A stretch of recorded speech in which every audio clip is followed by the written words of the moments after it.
This is a big day. We'll see how it all turns out. We have to get the final word down in concrete. Very importantly, I look forward to having the hostages come home to their parents. Everybody was unified in wanting this war to end and seeing peace in the Middle East, and we're very close to achieving that.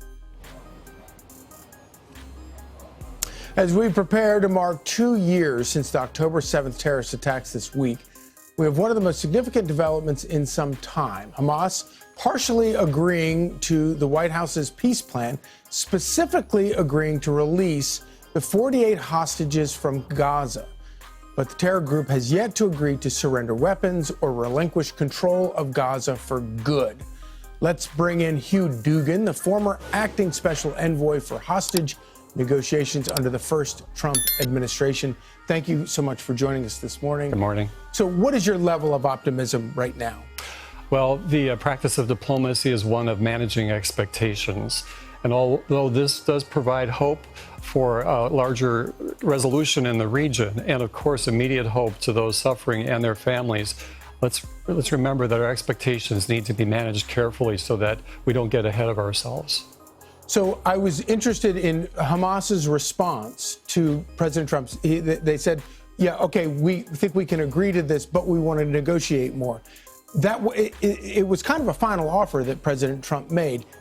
Is that a reason to be a little bit more cautious about it? Yes, of course. You know, Hamas is playing with blood money. We have to remember that these are human lives at stake, right? Innocent and voluntarily taken. They're not conscripted military. They didn't ask to be in this situation. So Hamas is playing with blood money, and we're going to make it clear eventually just how expensive American blood is to them. So part of the problem all along has been the fact that Hamas doesn't have a whole lot of leverage. They've kept these hostages as leverage. What is going to be the incentive for them to give up their only leverage? Their leverage is getting thinner, but each person, even down to the last hostage, does afford them leverage, unfortunately. They don't have respect for human life, but they use hostages as their own life insurance, and this is reprehensible. So the president has set a deadline of 6 p.m. on Sunday night for the hostages to be released. Mm-hmm. Have you seen any indication from your sources that Hamas is preparing to actually make that deal? Well, can Hamas agree in principle versus can they deliver and implement? Do they have that much control over every single hostage that's being held right now?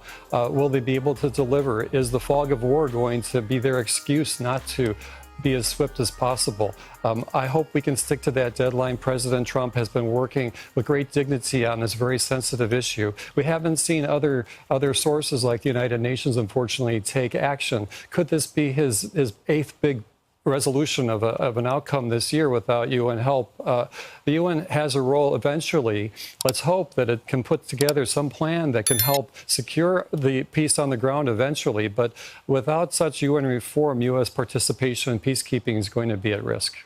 Yeah, well, a lot of people have died around the world waiting for the UN to make smart decisions.